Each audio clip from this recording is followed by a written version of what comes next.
Fact হয়েছিল এবং সেখানে পোস্ট হয়েছিল, সেটা আমরা আমাদের জায়গা থেকে আমরা সলভ করার জন্য চেষ্টা করেছিলাম। সেই বিষয়গুলো আপনাদের জানা আছে। তা আমরা এটাও বলেছিলাম যে আমাদের অফিসিয়াল মেইল অ্যাড্রেস এর মাধ্যমে ম্যালওয়্যার এসেছিল bangabhavan.gov.bd এটার একটা মেইল অ্যাড্রেস থেকে, assistantprogrammer@bangabhavan.gov.bd সেখান থেকে।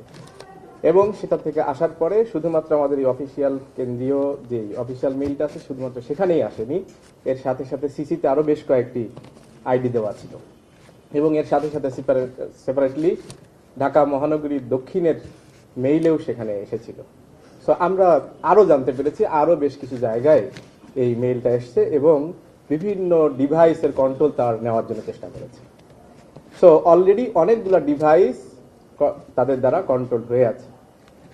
সো আমরা জানি না কতগুলো ডিভাইসকে তারা কন্ট্রোলে নিয়েছে, এটা আমরা সরকারের কাছে আজকে যেটা বলে এসেছি সেটা আলোকে আমরা প্রত্যাশা করতে চাই তারাই এই লিস্টটা দেওয়া দরকার যে কতগুলো ডিভাইসকে তারা কন্ট্রোল করেছে, অবৈধভাবে ইন্ট্রুডার হিসাবে সেখানে প্রবেশ করেছে।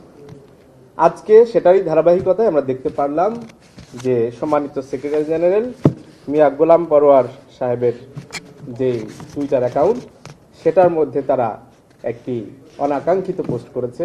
আমিরে জামাতের ওখান থেকে অ্যাকাউন্ট থেকে যেই পোস্টটা করেছিল সেটারই একটা নিজের মতো করে ব্যাখ্যা করে, আমরা 1-2-3 দিন ধরে যেভাবে বলে আসছি যে সে কথাগুলো আমাদের ছিল না, কিন্তু সেটার একটা নিজের মতো করে ব্যাখ্যা দাঁড় করে তারা এখানে পোস্ট করেছে। রাত 8:31 তারা একটি পোস্ট করেছে এই অনাকাঙ্ক্ষিত পোস্টটি, এবং আমরা এটা 9:30-9:30 দিকে আমরা বুঝতে পেরেছি এইরকম একটি পোস্ট এখানে এসছে এবং আমরা ইমিডিয়েটলি অ্যাকশন নেওয়ার মধ্যে দিয়ে 9:30 সময় আমরা সেটাকে ডিলিট করেছি এবং একই সাথে আমরা সেটাকে সেখান থেকে অ্যানাউন্সমেন্ট দিয়েছি 11টার পর। সো সেই জিনিসটাই আপনাদের কাছে বলার জন্য আমরা এখানে ডেকেছি, অনুরোধ করেছি আসার জন্য যে এই পোস্ট যেটা দেওয়া হয়েছিল আজকে সেটা আমাদের কোনো কথা নয়, আমাদের কোনো বক্তব্য নয়।